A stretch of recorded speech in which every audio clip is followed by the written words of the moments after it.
Bueno, hoy vamos a tratar el tema de traumatismo cráneoencefálico y nos vamos a centrar exclusivamente en lo que es el traumatismo de cráneo grave y sobre todo el manejo de la hipertensión endocraneal. Entonces, ¿qué es lo que nosotros, en la definición que nosotros tenemos de traumatismo cráneoencefálico? Entonces, es una lesión primaria que ocurre en el momento del impacto, seguida de daños secundarios resultantes de diversos factores como hematomas intracraneales, isquemia, vasoespasmo y hipoxemia.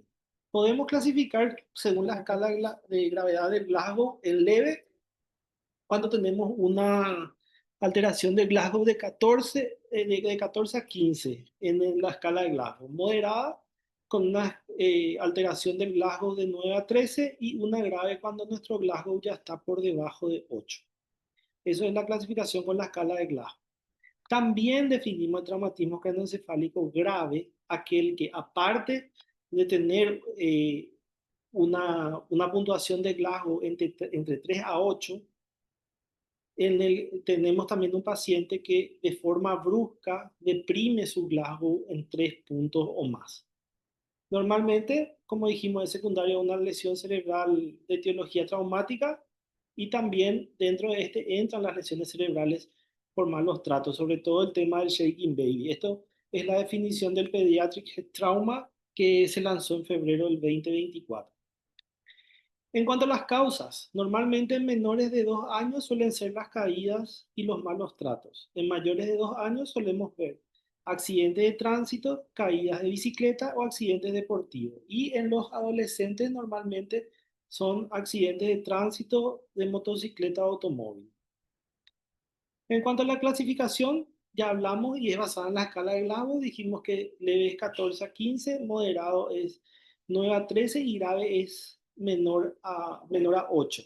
8 a 3 dice, pero menor a 8 ya es grave. Ya es grave.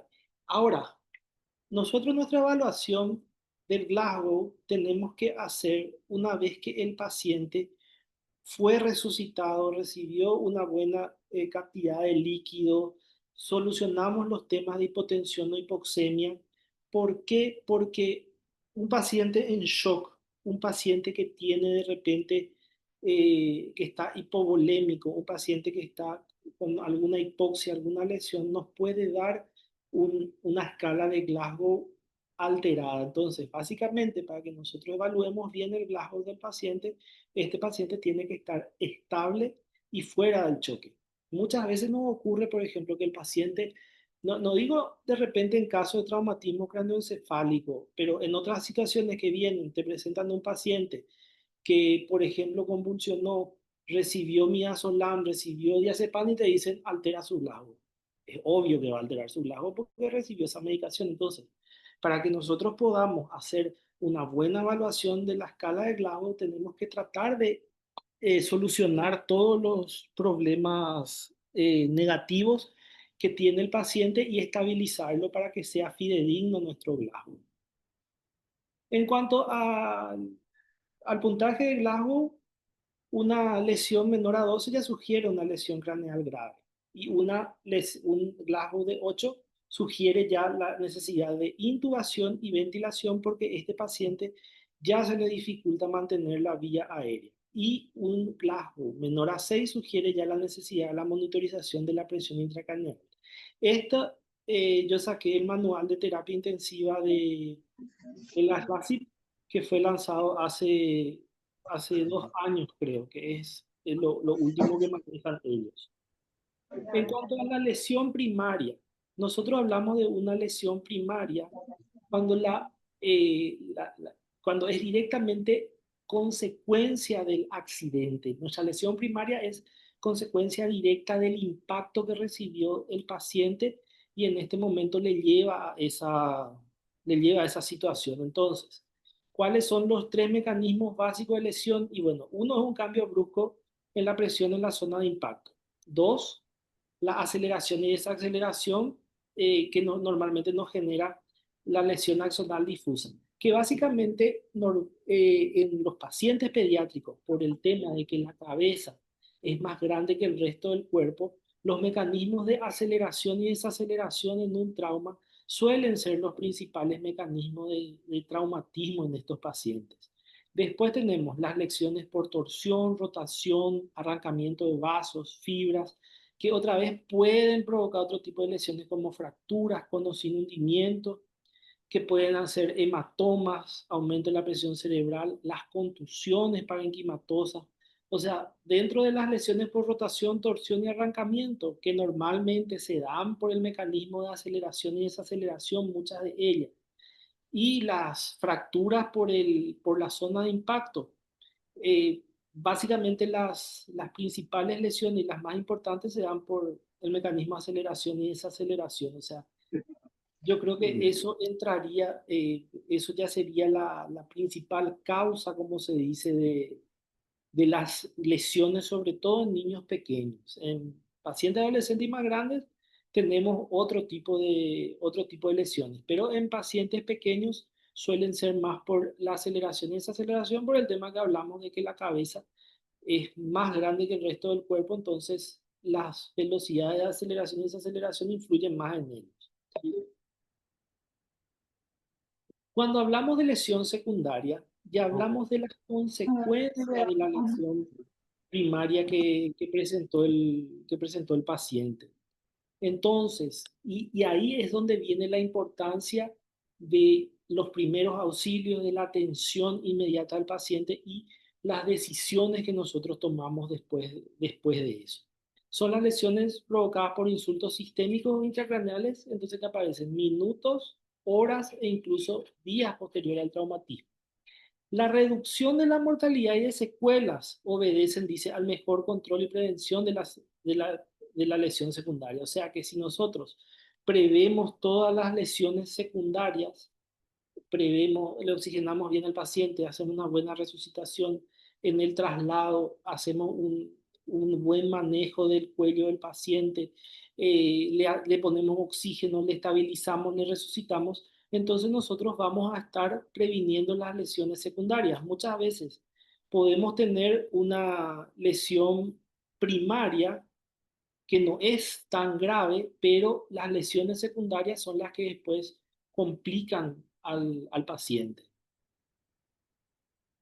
¿Cuáles son los insultos sistémicos e intracraneales que podemos ver en las lesiones secundarias? Y bueno, en cuanto a los sistémicos, como dijimos, hipotensión arterial, un paciente politraumatizado que de repente se está chocando, que un paciente con una hemorragia masiva, hipoxemia, por eso es importante a todo paciente que sufrió un traumatismo de cráneo colocarle oxígeno en caso de que la vía aérea esté permeable y el paciente no tenga un Glasgow muy bajo que indique que tengamos que intubarle al paciente. En este caso, por ejemplo, con un Glasgow de 8 o 9, el paciente ya debería con él ya debería hacerse una secuencia rápida de intubación para asegurar la vía aérea.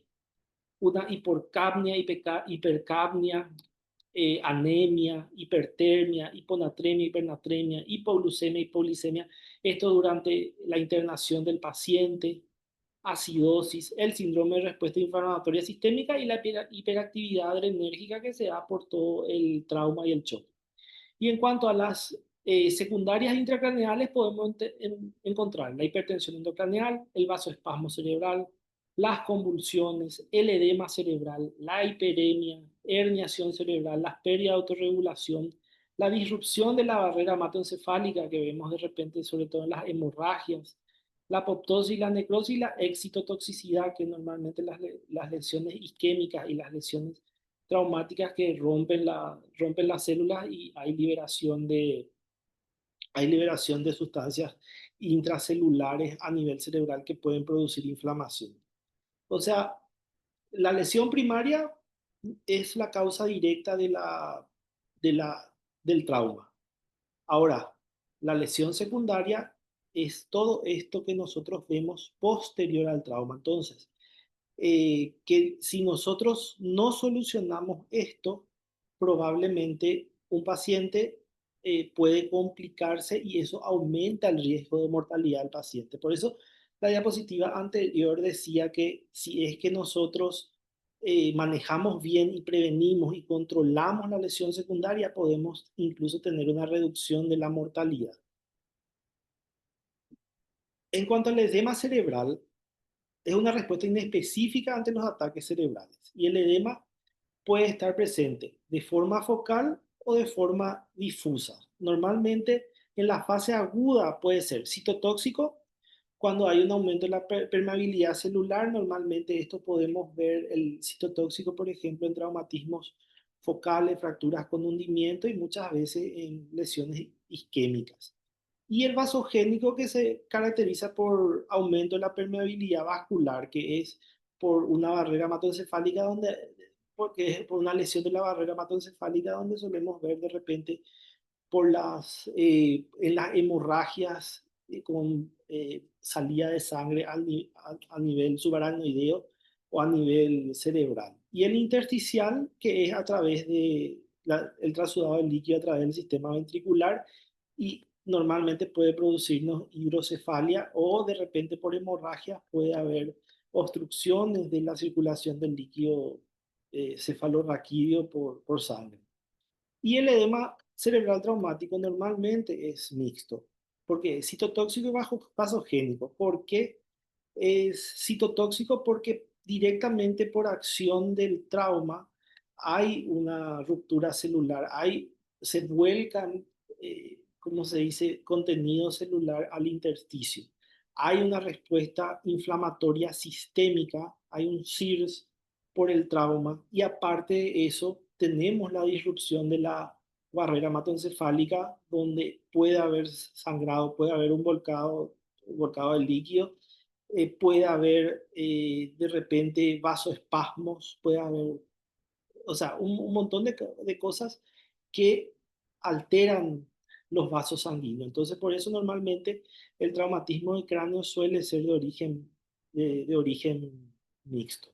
Y aparte de eso, si es que nosotros le sumamos que el paciente no recibió una reanimación adecuada, no recibió oxígeno y todo eso se suma otra vez a esto ya de forma secundaria como una lesión cerebral secundaria.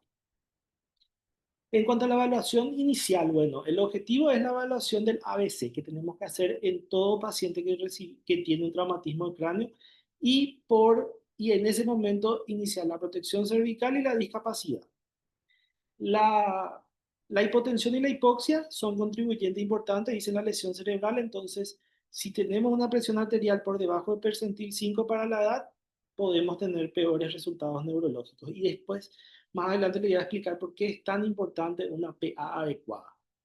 También es importante, mientras que hacemos el ABC, detectar signos neurológicos focales que nos, nos dan datos de que puede haber una mayor gravedad de la que nosotros estamos pensando o estamos evaluando y que pueden ser asimetría facial, hemiparegia, paraplegia o nivel sensorial alterado y eso tenemos que evaluar normalmente antes de la administración del sedante para la intubación. Y posteriormente a eso realizamos la evaluación secundaria sistemática. O sea, ¿cuál va a ser nuestra forma de actuar ante un traumatismo de cráneo grave? Primero, ABC, protección cervical y ponerle en una tabla para evitar la discapacidad.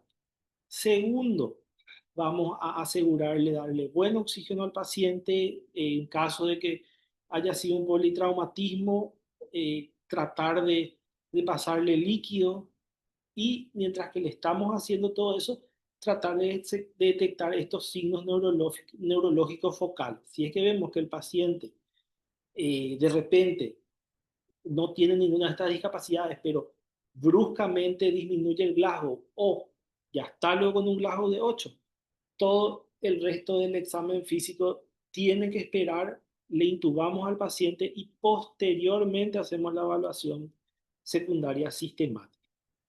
Pero no tenemos que retrasar este accionar por querer hacer una evaluación secundaria sistemática. O sea, entre la evaluación inicial del ABC y la secundaria sistemática, el paciente ya tiene que estar intubado y asegurado todo lo que se tenga que asegurar para prevenir las lesiones secundarias.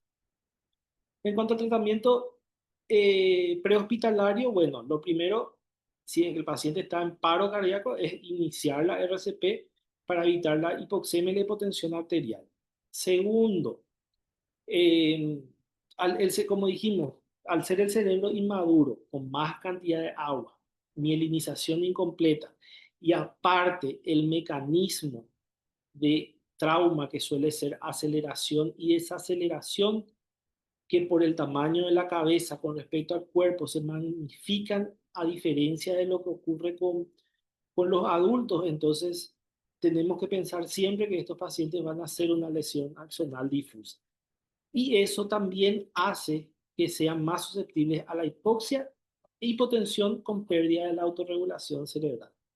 Y algo que tenemos que saber, el cerebro a nivel en el humano, porque no es lo mismo en los animales, consume el 25% de oxígeno y de energía de todo el cuerpo. Entonces nosotros tenemos que asegurar una buena oxigenación en todo paciente pediátrico, en todo paciente traumatizado, para poder cuidar ese cerebro y evitar las lesiones secundarias que por acción directa de estos mecanismos pueden muchas veces empeorar. En cuanto a las neuroimágenes, ¿cómo podemos estudiar a un paciente pediátrico? Y bueno, lo primero que vamos a hacer cuando un paciente con traumatismo encefálico grave llega es un ataque del sistema nervioso central. Normalmente a la entrada, al ingreso, para ver cómo está el paciente, qué tipo de lesiones tenemos, y en qué caso repetimos la TAC. Eso ya una vez que el paciente está internado. Uno, si no tenemos mejoría del estado neurológico. Dos, si es que vemos que un paciente que tiene un catéter de PIC que estaba bien, estaba normal su PIC, hace un aumento brusco y sostenido. Hay que ver. Puede ser que el paciente de repente se despertó un poquitito, se sedó, entonces tratamos de optimizar esa parte, pero vemos que la PIC sigue alta, que no mejora. Entonces ahí le hacemos una nueva tomografía. Ante la imposibilidad de evaluar el GLASO, esto por ejemplo es para un paciente que de repente lo encontramos en la calle, que, que no podemos evaluar el GLASO del paciente porque tiene un GLASO, o un paciente que está con un GLASO de 8. Eso significa que básicamente todo paciente grave tiene que hacerse un ataque. Y no se recomienda hacer de manera seriada, o sea, ese de decir vamos a hacerle cada 48 horas, vamos a hacerle cada 72 horas, ya no se recomienda, solo si de repente hay algún cambio o algo en el paciente, ahí sí solicitar una nueva TAC. El resto podemos manejar incluso con la PIC y podemos manejar con la clínica del paciente. En cuanto al ataque, y acá tenemos la escala de Marshall, que de acuerdo al tipo de lesión que tenemos en la escala de Marshall, también aumenta el riesgo de mortalidad y el riesgo de hipertensión endocraneal. El Marshall 1 normalmente correspondería a una mortalidad de 0%. Básicamente, si es que ustedes ven, esto es un cerebro normal. El Marshall 2, lo que observamos es una desviación de la línea media y un desplazamiento también de las cisternas. Hasta 3 milímetros, si mal no tengo entendido, es normal una desviación de la línea media, pero por debajo o un poco más de 5 milímetros ya tenemos un Marshall 2. El Marshall 3 sería un edema difuso, swelling, que se llama swelling, donde las cisternas, si ustedes ven acá, están colapsados, y a diferencia de esta imagen del Marshall 1, no se ve nada, no vemos también, ¿cómo se dice?, las circunvoluciones a nivel de relación con el cráneo. Este paciente ya está básicamente sin circunvoluciones, o sea, ya es un edema cerebral. Después tenemos el Marshall 4, donde ya hay un edema unilateral con una línea media desplazada más de 5 centímetros, más de 5 milímetros. En este tenemos una línea media menor a 5 milímetros en el Marshall 2. En el Marshall 4 ya tenemos una lesión importante que desplaza la línea media más de 5 milímetros. Y por supuesto, ustedes acá que no ven, ven colapsado también ya los ventrículos.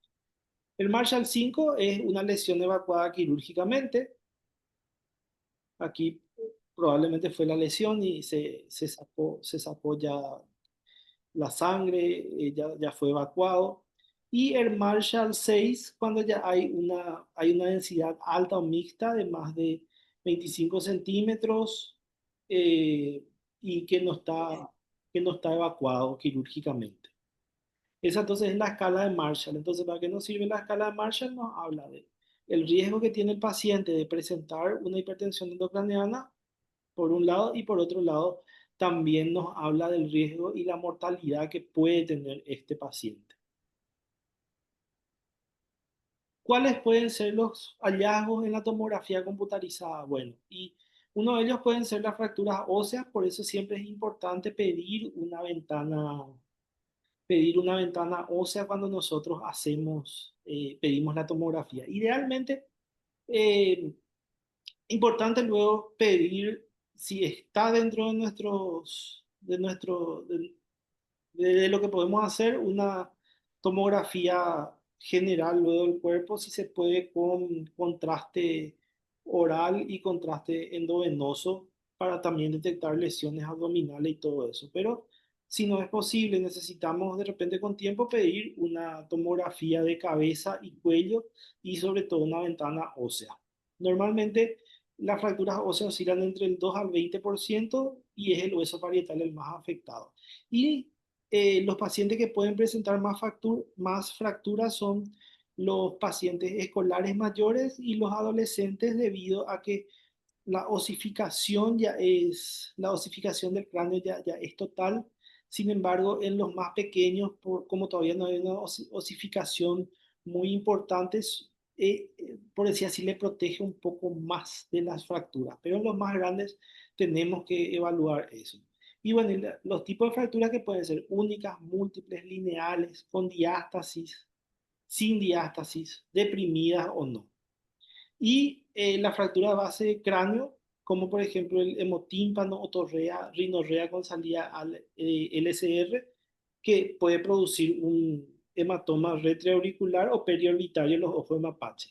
Por ejemplo, si ven esta película, la comunidad de la nieve, por ejemplo, ahí muestra que uno de los chicos, cuando chocó el avión, por ejemplo, presentaba ojos de mapache y que ellos básicamente le colocaron en el avión, le colocaron la cabeza en la nieve y se salvó justamente por esa hipotermia de la cabeza, pero creo que fue uno de los actores principales, o sea, uno de los principales que ayudó ahí, que se ve justamente en esa serie que presentaba los ojos mapache. Entonces él tuvo una fractura de base de cráneo y que se presentó de esa forma. Ahora cuando vean se van a acordar, se van a acordar de... Bueno, en cuanto a los tipos de lesiones que podemos encontrar, y bueno, lo primero que tenemos es el hematoma epidural, que es la imagen del lente bicóncavo, biconvexo, perdón. Lente biconvexo y normalmente se produce por sangrado arterial. Entonces, y como ustedes saben, hay ruptura de la arteria meningia media, la arteria como tiene presión, entonces se llena eso de líquido, cada vez va aumentando más de tamaño y puede producir un enclavamiento porque, como ustedes ven, el cerebro no tiene por dónde salir más que por el agujero magno. Entonces, esto es una emergencia que tiene que ser drenada si es que es grande y tiende a crecer. Otra lesión que podemos ver es el hematoma subdural, que normalmente se ocurre debajo de la dura madre y suele ser por desprendimiento de las venas que están en esa zona. Como es venoso, normalmente no ejerce presión, entonces no ejerce mucha presión, perdón. No ejerce mucha presión, entonces la forma es cóncava, el llenado puede ser lento dependiendo del grado de lesión y normalmente se extiende hacia los senos durales. Esto también puede producir un desplazamiento en la línea media y si es que dejamos progresar muy grande, incluso también puede llegar a producir un enclavamiento del paciente. Pero entre lo que es hematoma subdural, que es de origen venoso, y el epidural, que es de origen arterial, normalmente el epidural es más peligroso. Eh, en la urgencia, en el drenaje, y el epidural suele ser más urgente su drenaje que el subdural. Incluso si es pequeño, hay muchas veces que los neurocirujanos ni siquiera drenan el hematoma subdural, solamente queda para control y reabsorción posterior. En cuanto a las otras lesiones, por ejemplo, acá tenemos la lesión intraparenquimatosa, donde tenemos en el parénquima cerebral un aumento de la densidad. Normalmente esto se suele localizar, dicen los lóbulos frontales y temporales, justamente porque es la parte del cerebro que llevamos, o de la cabeza, que cuando hay un accidente llevamos primero hacia adelante. Y pueden producir hipertensión endocraneal, uno por su ubicación, dos por su tamaño, que muchas veces pueden presionar el resto de las estructuras del cerebro o de repente taponar y evitar que el líquido cefalorraquídeo circule normalmente. Otra de las lesiones que podemos ver y que es la más frecuente es la lesión axonal difusa, que dijimos que se produce por una aceleración y desaceleración durante el trauma, y aparte de eso, por el mayor contenido de agua del niño y la mielinización que todavía está incompleta. Eh, Esto es lo que normalmente produce que los pacientes pediátricos tarden un poco más en salir de repente de la terapia o recuperar sus funciones, porque el tipo de lesión suele ser lesión axonal difusa, entonces tenemos que darle tiempo a que esto se vuelva a mielinizar, que se recupere. Entonces, por eso los pacientes pediátricos muchas veces tardan un poquitito más de salir, o nosotros nos desesperamos a veces porque decimos el paciente no se despierta, pero le vemos 1 o 2 meses después y está espléndido.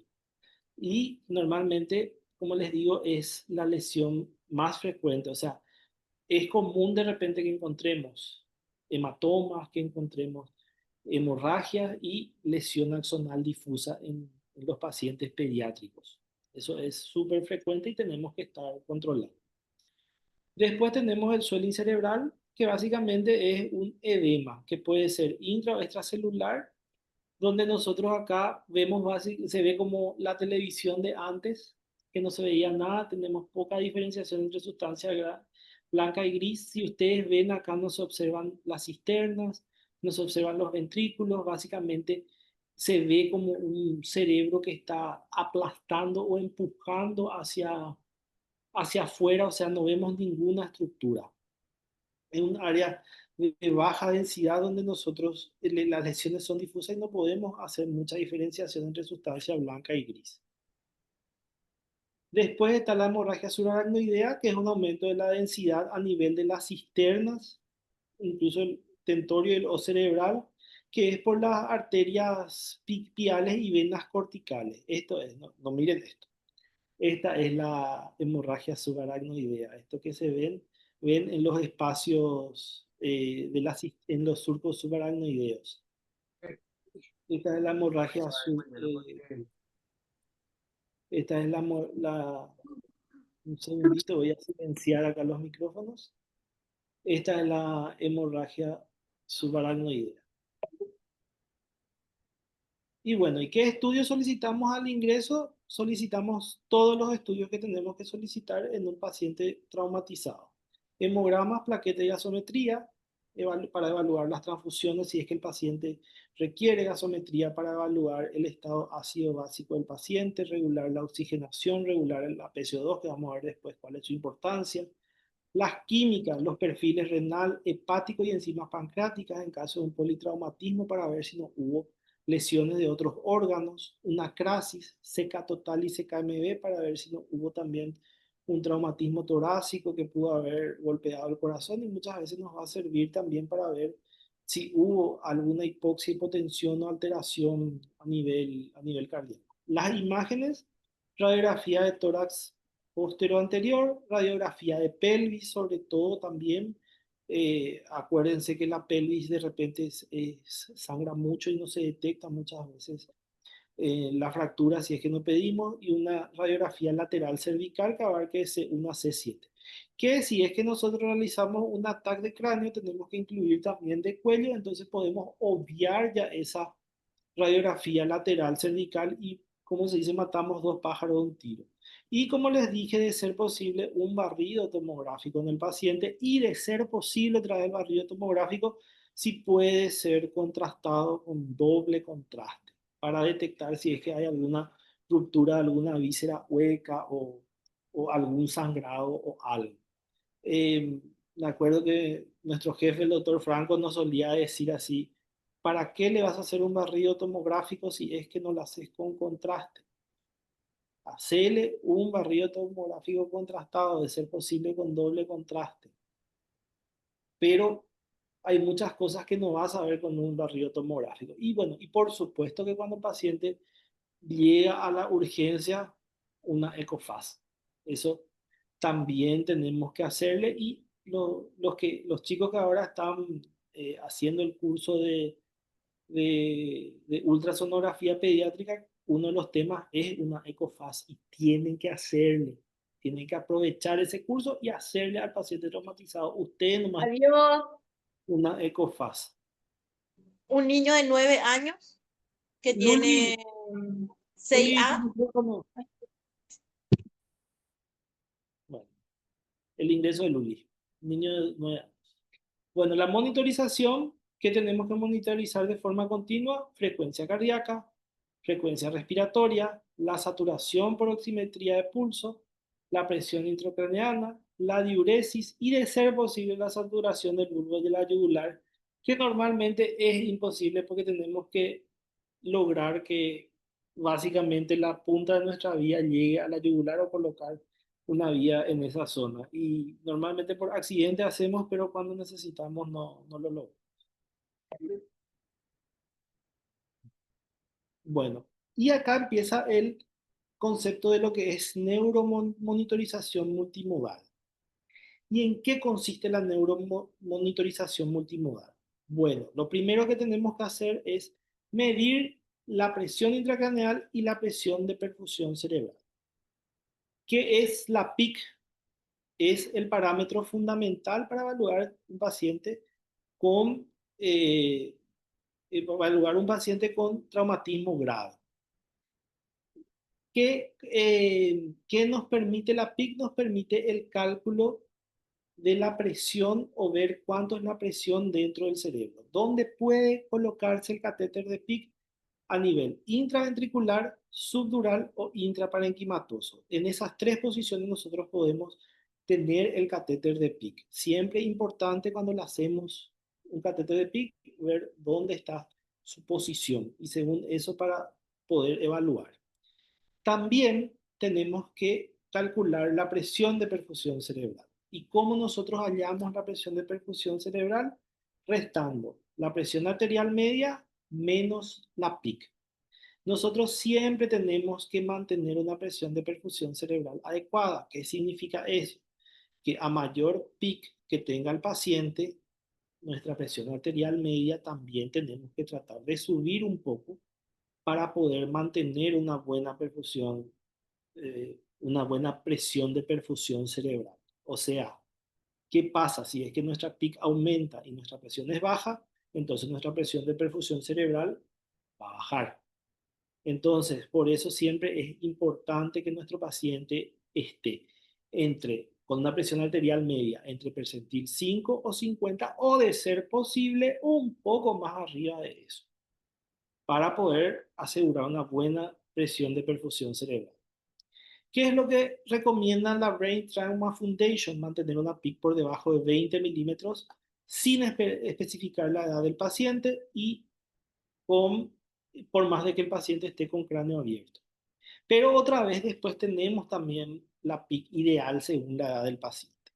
Algo que podemos hacer también de repente, si no tenemos, cuando el paciente llega y no tenemos todavía un catéter de PIC, es la medición de la vaina del nervio óptico, que es un método, como dice, indirecto para estimar la PIC del paciente. Y Valores normales son mayores a 4 milímetros en niños menores y de 4,5 en niños mayores.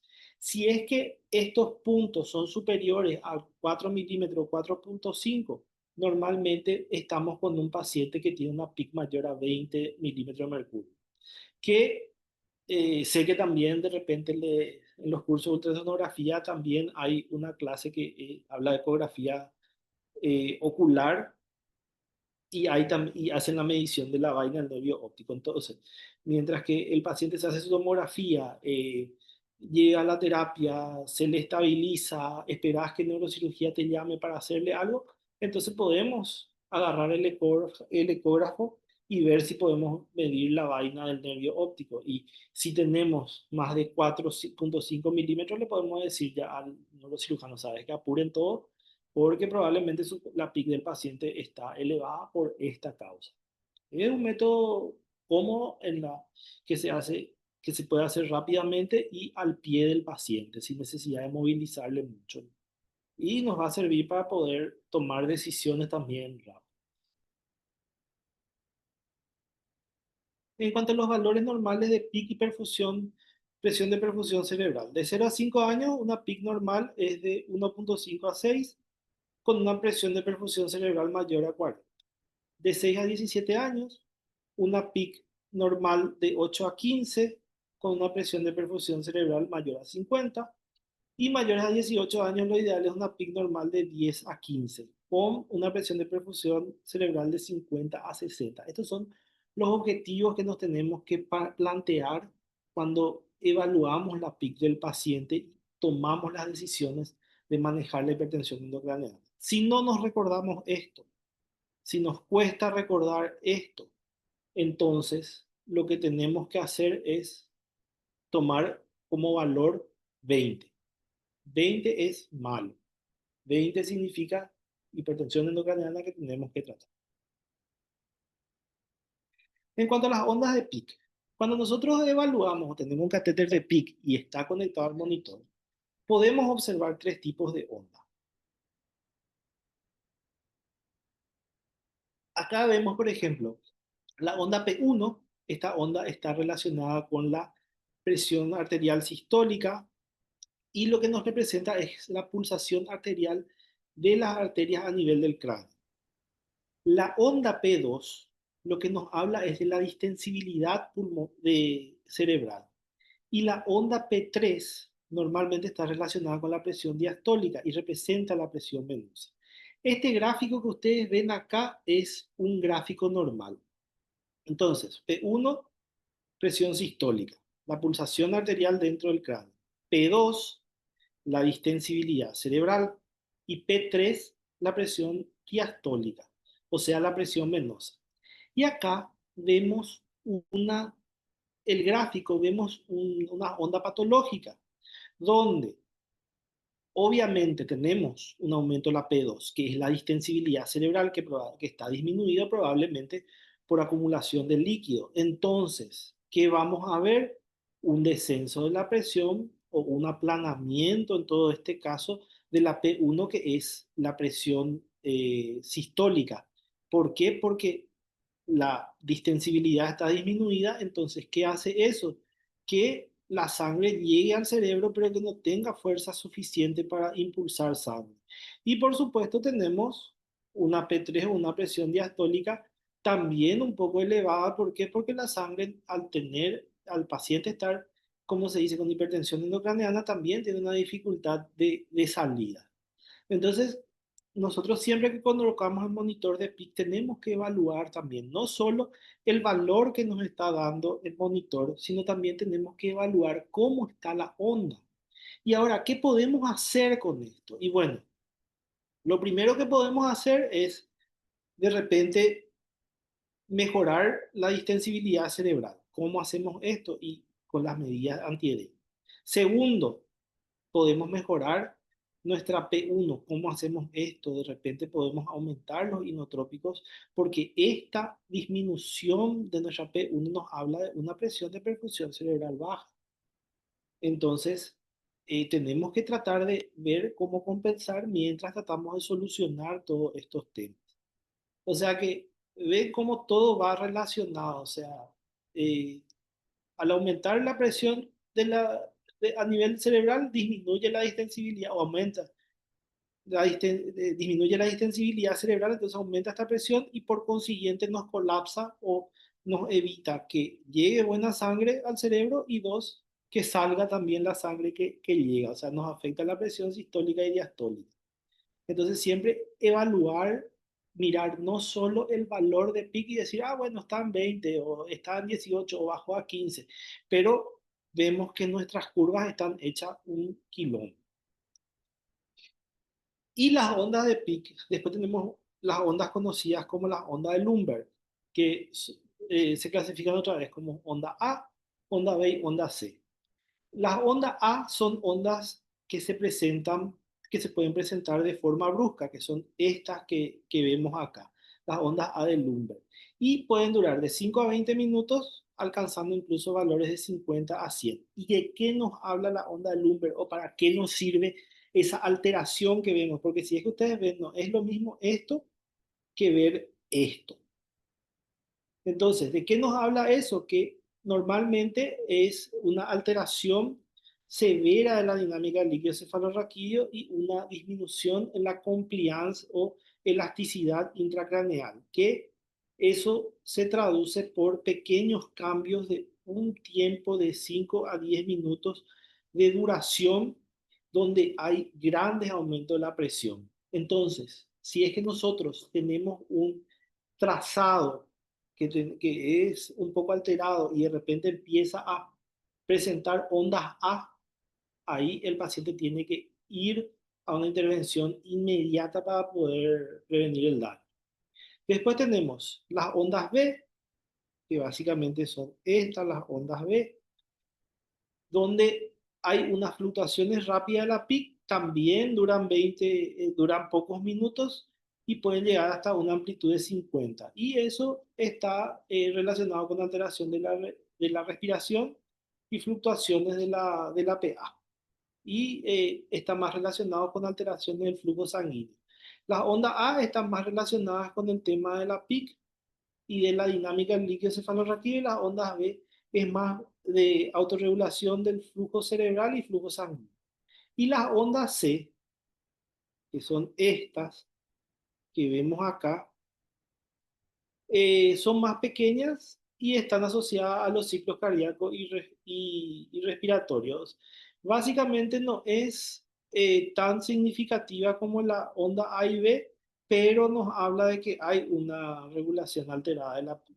Entonces, ¿qué son las cosas que tenemos que manejar nosotros cuando evaluamos la PIC del paciente, aparte de los valores de PIC? Y bueno, primero que nada, ver las ondas cómo están, ver cómo es la curva, ver cómo se comporta el P1, P2 y P3. Y dos, ver si es que hay aparición de las ondas de Lumber, porque las ondas de Lumber no son algo constante, como dice anteriormente. Pueden aparecer por 5 a 20 minutos y después desaparecer. Las ondas B tienen una amplitud de 20 a 50 minutos y duran 1 a 2 minutos. Y las ondas C que dijimos que mucho no importa, pero duran también 5 minutos. O sea que esto también nos tiene que llamar la atención. Muchas veces tendemos a decir, no, se desconectó o no sé, está fallando algo, pero estamos frente a una onda A o una onda B.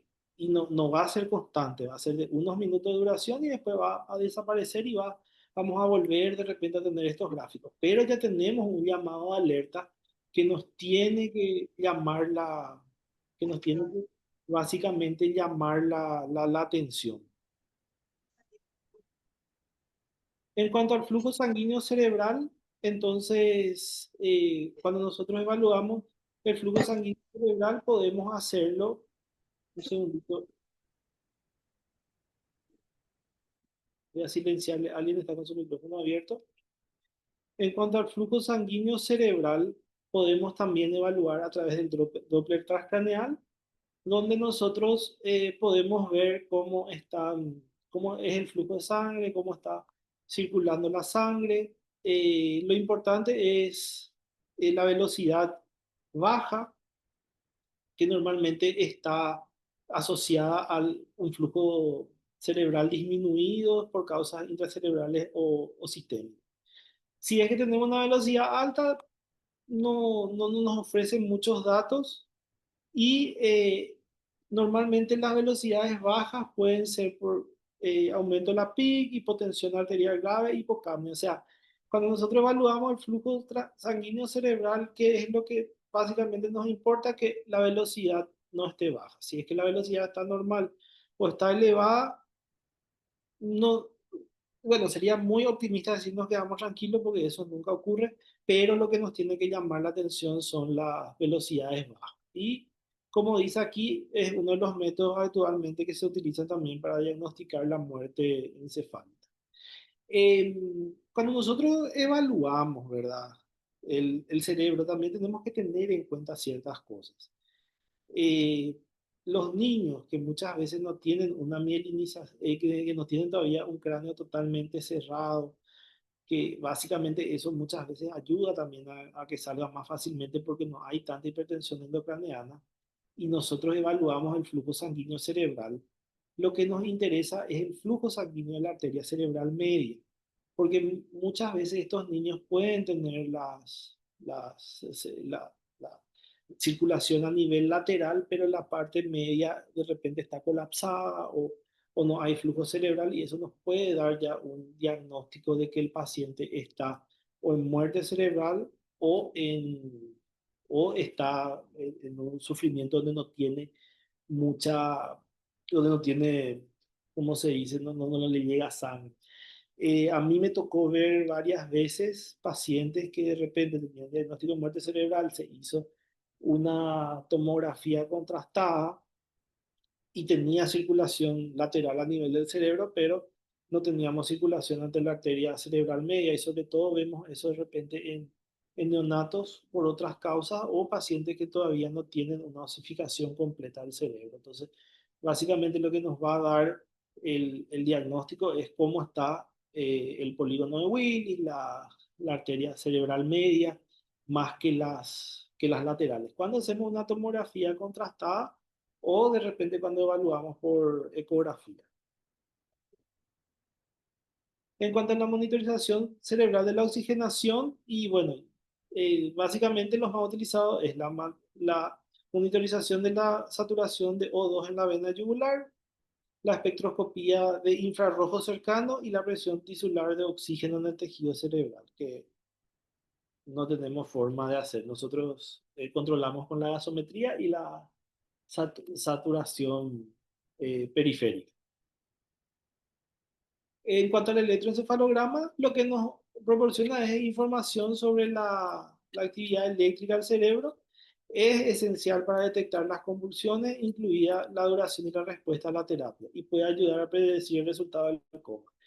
Es recomendable utilizar en todos los pacientes con traumatismo craneoencefálico y alteración de conciencia que persiste inexplicable. Y algo bueno que tenemos ahora en IPS, Acostañú, y yo creo que en los otros hospitales también, no sé, el hospital de Itagua y no sé si hospital de trauma tiene, que ahora los monitores por suerte ya están viniendo todos con módulos de electroencefalograma. Entonces lo que yo creo que es un desafío que tenemos que tomarnos todos los que hacemos terapia es aprender a utilizar estos monitores, aprender a programar, aprender a colocar los sensores y a evaluar eso, porque nos va a servir muchísimo para seguir estos pacientes, porque como les digo, tenemos en todos los hospitales, a veces le colocamos, pero no sabemos qué estamos mirando.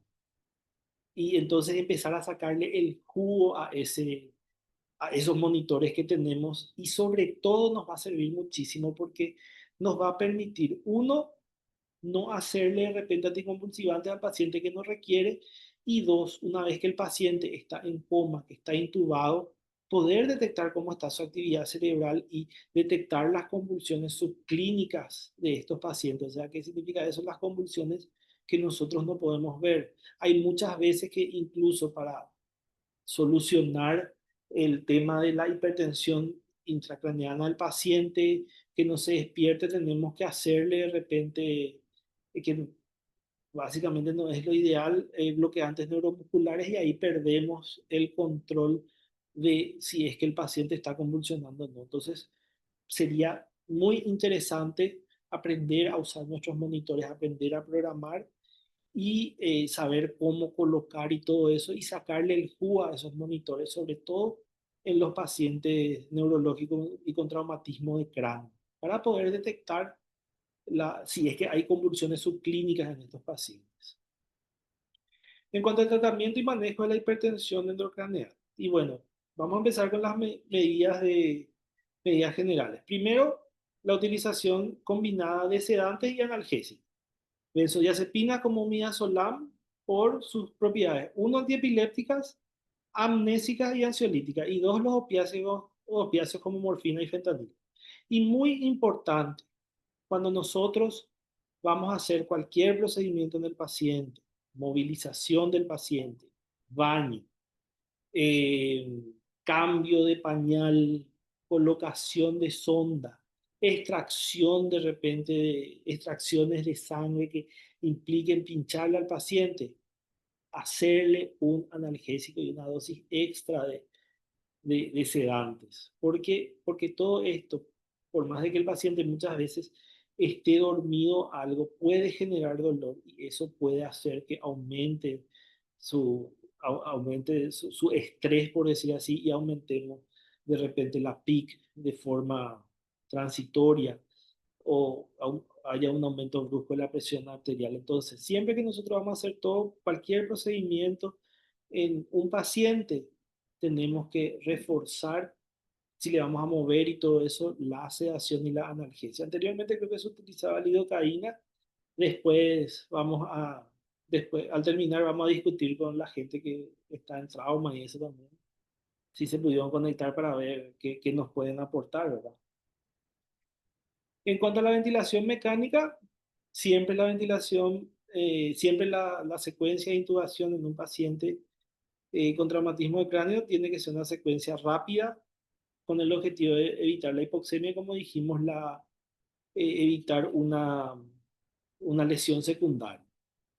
Lo ideal es una FiO2 adecuada para mantener una saturación periférica de 92 al 99% y también, como dijimos, evitando la hiperoxia por el tema de la formación de radicales libres y todo lo que implica eso en el manejo del paciente. Normalmente tenemos que titular la PIP y tratar de superar los 10 centímetros de agua, que yo creo que eh, a menos que haya un traumatismo torácico importante, normalmente nos manejamos luego con una PIC normal. El volumen minuto mantenido a 6,8 en pulmones sanos y dependiendo de si es que hay alguna patología o algo, eh, adecuar a lo que el paciente requiere. La PaO2 siempre tenemos que darle buena cantidad de oxígeno, mantener entre 90 a 100 en pulmones sanos y la PCO2 entre 35 a 40 y de ser posible monitorizando al final de la aspiración de manera continua, que los monitores nuevos que estamos teniendo creo que tienen también capnografía, porque es importante mantener una PCO2 dentro de ese valor y porque la PCO2 alta normalmente nos produce vasodilatación y la PCO2 baja nos puede producir vasoconstricción. Entonces nosotros podemos tener una alteración de la perfusión cerebral en estos pacientes. Entonces la PCO2 siempre idealmente tiene que mantenerse dentro de los valores normales. Tampoco nos pide algo muy específico, pero tenemos que controlar, sobre todo para favorecer una buena presión de perfusión cerebral en el paciente. En cuanto a la temperatura, normotermia, temperatura central mayor a 35,5 y menor a 38, o sea que tenemos que evitar los extremos. Incluso ahora también se está hablando de repente de una hipotermia, pero a nivel de la cabeza, no a nivel corporal. Pero bueno, vamos a ver eso más adelante. Bueno, y aparte de eso, siempre también muy importante el tema de los líquidos, manteniendo un volumen intravascular apropiado. Tenemos que administrar fluidoterapia al menos 75% de sus necesidades basales porque, como sabemos, puede producir los volúmenes grandes pueden empeorar, producir sangrados, resangrados, etcétera, tratando de mantener siempre un sodio sérico entre 140 a 150 miliequivalentes por litro, sobre todo en pacientes que no estén con soluciones hipertónicas. La glucemia hasta 180 y después, en caso de que la glucemia permanezca alta, no bajar el flujo de glucosa, sino hacerle insulina al paciente. ¿Por qué esto? ¿Cómo? Y ahí volvemos al tema de que el cerebro es muy ávido de oxígeno y glucosa, y acuérdense que este es un cerebro que se está recuperando de un trauma, o sea que nosotros tenemos que darle toda la insulina, que pueda aprovechar la insulina que recibe, porque es un cerebro que está sufriendo y se está recuperando. Y si nosotros le bajamos el flujo o si nosotros le bajamos el flujo, le estamos sacando nutrientes. Si dejamos que esté muy alta la glicemia en el paciente, vamos a estar produciendo un estado hiperosmolar por a expensas de la glucosa que no estamos otra vez buscando. O sea, imagínense, el cerebro le estamos haciendo o no requiere de repente una, una solución hiperosmolar, pero nosotros le estamos dando una osmolaridad extra a expensas de la glucosa. Entonces, por eso tenemos que tratar de mantener normoglucemia, tolerar hasta 180. Si hace hipoglicemia al paciente, podemos aumentar un poquitito la glucosa que le damos para que el paciente que está en periodo catabólico pueda utilizar eso. Pero si el paciente hace hiperglicemia, tampoco tenemos que bajarle el flujo de glucosa, sino tenemos que tratar de hacerle insulina. ¿Para qué? Uno, para que la glicemia no suba mucho y no nos aumente la osmolaridad. Y ahí tengamos una lesión secundaria. Y dos, para que pueda aprovechar ese cuerpo, esa glucemia, esa glucosa que está recibiendo, porque acuérdense, todo trauma presenta un CIRS. Y el CIRS siendo hipoglicemia, normoglicemia o hiperglicemia. Entonces nosotros tenemos que asegurar que la glucosa que llegue a los tejidos sea la adecuada. Idealmente iniciar la nutrición enteral temprana antes de las 72 horas si las condiciones lo permiten. Existen eh, existen fórmulas especiales, sobre todo para pacientes traumatizados que tienen inmunocomplejos y eso, pero podemos asegurarnos también una buena nutrición con la leche que nosotros, o la fórmula que nosotros tengamos. Y también mantener una presión arterial sistólica, idealmente mayor a 110, mayores de 15 años, y mayor al percentil 50 en niños menores de esta edad, sobre todo para favorecer una buena presión de perfusión cerebral en los pacientes con trauma. En cuanto a la hemoglobina, siempre se sugiere mantener una hemoglobina mayor a 7 gramos por decilitro, eso es lo que sugieren todas las guías, ¿verdad?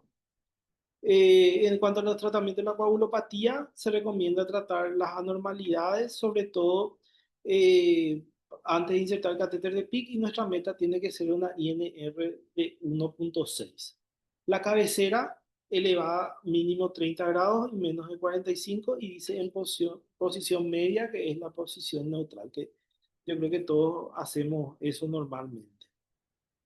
En cuanto a los fármacos antiepilépticos y electroencefalograma continuo, y aquí también habla de que no hay un consenso de inicio de antiepilépticos, pero se recomienda en pacientes con traumatismo encefálico grave como profilaxis y la convulsión. Es justamente lo que estuvimos hablando para, eh, como no tenemos a veces una forma de monitorizar de si es que el paciente convulsiona o no, y las convulsiones producen, eh, aparte de un aumento de la actividad cerebral, aparte de un catabolismo, liberación de sustancias, citoquinas que pueden empeorar nuestro cuadro, y no tenemos forma de monitorizar, entonces normalmente se le hace antiepilépticos a los pacientes. Pero no hay así un consenso que diga si se tiene que hacer, no se tiene que hacer.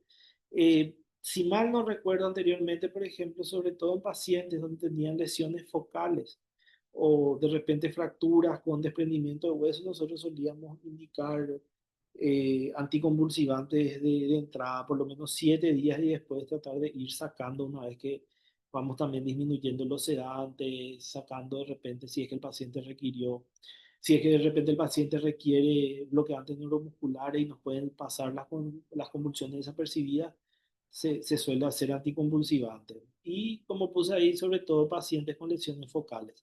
Pero acá sería muy interesante lo que les estuve contando anteriormente, de aprender a usar los monitores con electroencefalograma del paciente para justamente evaluar el uso de anticonvulsivantes y antipilépticos, porque aparte de ejercer su acción anticonvulsivante y antiepiléptica, también estos anticonvulsivantes producen que el paciente de repente se duerma un poco y eh, no nos permite evaluar no nos permite evaluar totalmente al paciente, puede producirnos vasodilatación, hipotensión, etcétera. En cuanto a la terapia de primera línea, tenemos tratamiento de primera línea o segundo, y estas dependen de la presencia de herniación inminente o si es que de repente tenemos un aumento de la PIC brusca o disminución de la presión de perfusión cerebral. ¿Y cuál es el objetivo de la terapia de primera línea? Primero, tratar de mantener una PIC menor a 20. Segundo, tratar de mantener una presión de perfusión cerebral según el rango etario. Dijimos 40 menores de 5 años, en pacientes mayores de 50 y en adolescentes de 60. ¿Y qué es lo que tenemos también que evaluar o cuáles son los signos que tenemos que buscar? Y bueno, y ahí hablamos de la famosa la triada de Cushing, que básicamente es asimetría pupilar. Hablamos de una asimetría pupilar cuando tenemos una diferencia de 3 milímetros entre una pupila y otra. Hipertensión más bradicardia, básicamente eh, la, la hipertensión, la bradicardia refleja acompañada de la hipertensión, pero es un signo y postura de extensión. En ausencia o pendiente de evaluación neuroquirúrgica, eh, tenemos que hacer un ATAC y presentarle al paciente y seguir el algoritmo correspondiente, que eso depende de los protocolos de cada servicio, ver en qué orden vamos a hacer el tratamiento del paciente. Bueno, entonces, nosotros tenemos un paciente que aumenta la PIC. Iniciamos la terapia de primera línea, tratamos de bajar la PIC, le hacemos una tomografía al paciente y ahí determinamos de si es que hay indicaciones de cirugía. Si es que hay indicaciones de cirugía, podemos insertar un catéter de PIC en caso de que no tengamos. Y si no, ya, y estamos en una ruta si ya tenemos un catéter de PIC, no logramos bajar, ya estamos ante una ruta de herniación inminente. ¿Y qué podemos hacer? Primero, hiperventilación con FiO2 al 100% hasta la reversión de las pupilas. Pero esto es un proceso que tenemos que no podemos hacer durante mucho tiempo, sino de forma transitoria. Segundo, bolo de solución salina hipertónica o manitol. Tercero, apertura del drenaje ventricular externo continuo. Pero tampoco podemos agarrar y abrir y que se vacíe el líquido cefalorraquídeo del paciente. Todas estas medidas, salvo la solución salina hipertónica, son medidas que tenemos que hacer de forma transitoria. Vamos a ver un poco. Después, ruta terapéutica cuando el paciente tiene PIC. Esto es el paciente que no tiene, que está en herniación inminente. Esto es paciente que tiene buena PIC, pero está aumentando. Y es apertura del drenaje ventricular externo, bolo de infusión de solución salínea, asegurar una buena sedación y analgesia, considerar el bloqueo neuromuscular, porque básicamente al hacerle el bloqueo neuromuscular descendemos también cierta presión que están ejerciendo los músculos, relajamos el tórax y todo, y considerar las terapias de segunda línea, que es lo que vamos a ver más adelante. Si es que queremos mejorar la presión de perfusión cerebral, y bueno, primero, asegurar el volumen intravascular con bolos apropiados del líquido. Y segundo, bolos de solución salina o hipertónica para tratar de captar todos los líquidos que están en un tercer espacio. Y tercero, evaluar vasopresores, mejorar católica con inotrópicos. Bueno, y las terapias segunda línea normalmente consideramos cuando hay refractariedad a las intervenciones de primera línea. Entonces, el orden de aplicación suele ser a discreción del médico tratante o del protocolo que establezca el centro hospitalario donde se está trabajando. ¿Y cuáles serían las terapias de segunda línea? Primero que nada, repetir la tomografía para ver si es que el paciente requiere cirugía. ¿Y cuál es la cirugía? Es el decalotamiento del paciente o la extracción del hueso en la zona afectada. Eh, y vamos a empezar a desarrollar. Uno de ellos es la terapia de segunda línea, es la aplicación de manitol de 0,25 a 1 gramo por vía intravenosa que tiene que ser administrada 15 a 20 minutos. Y esto equivale aproximadamente a 1,25 a 5 ml por kilogramo de solución al 20% y podemos repetir cada 4 a 6 horas si persiste la hipertensión no craneana del paciente y mantiene adecuada volemia y perfusión. ¿Qué es lo que pasa con el manitol? Que el manitol te produce, uno, un aumento de la osmolaridad plasmática, pero también eh, capta mucho volumen y se elimina de repente por la orina y actúa como diurético. Entonces, si es que tu paciente está hipovolémico, tu paciente está de repente chocado, no es lo ideal la administración del manitol. Para salvar la situación solemos utilizar, pero para un mantenimiento de un paciente que está con hipertensión endocraneana, es más ideal la infusión continua del suero hipertónico porque produce menos alteraciones del volumen como lo produce el manitol, porque se hace en administración en bolos de 15 a 20 minutos, entonces durante ese periodo de tiempo hay un aumento, puede haber un aumento en la osmolaridad, después eso se elimina por orina, entonces es un efecto muy fluctuante. Sin embargo, con el suero hipertónico nosotros tenemos un efecto un poco más sostenido y podemos hacer bolos de cloruro de sodio al 3% a 5 ml por kilo y posteriormente una infusión continua de 0,1 a 1 miligramo por kilogramo hora para mantener un objetivo de sodio entre 145 y 155. Cuando llegamos a un 155, normalmente ahí ya podemos decir que nuestro paciente está en un estado hiperosmolar y es lo que nosotros estamos buscando en ese paciente y nos quedamos ahí. En cuanto a las medidas adicionales, si es que el paciente no mejora, y bueno, la hiperventilación transitoria, que es básicamente la agarramos y la embuceamos o le subimos la frecuencia respiratoria del respirador de 30 a 35, buscando una PSO de 30 a 35, entonces solo si hay signos de herniación inminente. Tampoco tenemos que tenerle a un paciente que su PIC no mejora o con signo de hipertensión endocraneana con este valor. Drenaje LCR, si hay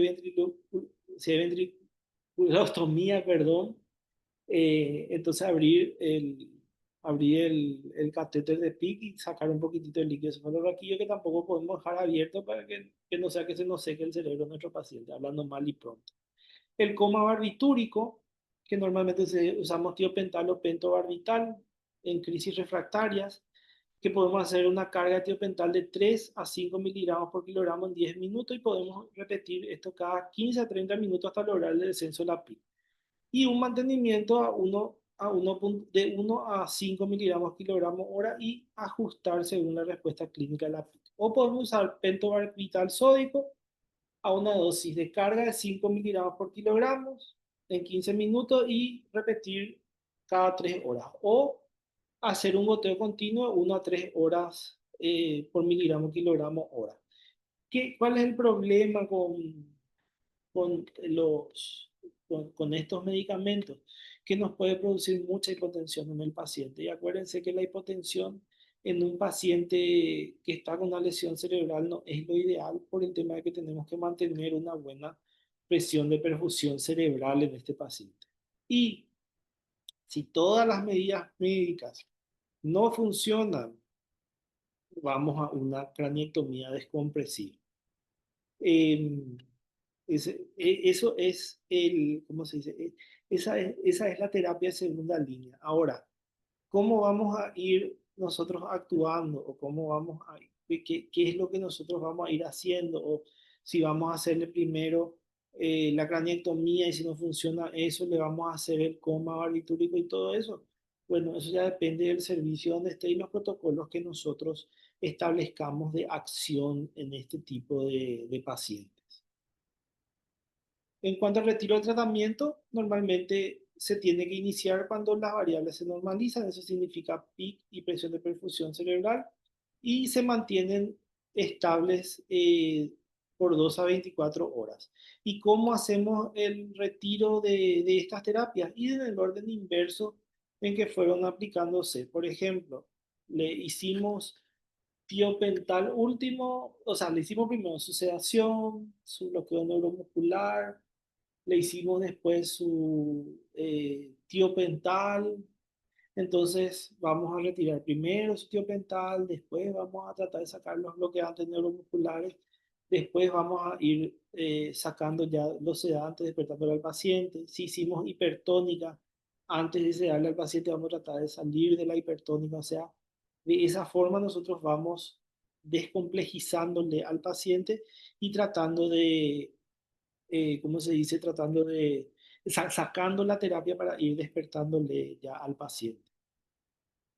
Bueno, y ahí terminamos la clase. No sé si hay alguna pregunta, algo que quieran, algo que quieran compartir.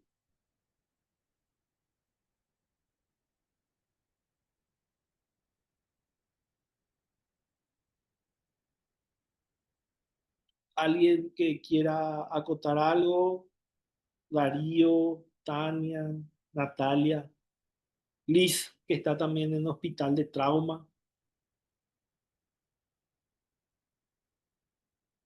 acá para los chicos, porque estamos residentes de IPS, Acostañú, Itagua.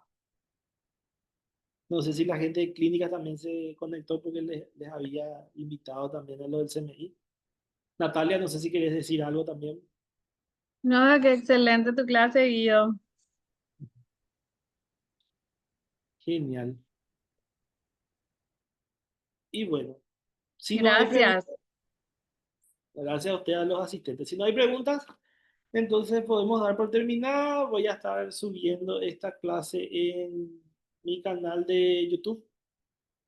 Y también le voy a estar pasando el link a los encargados de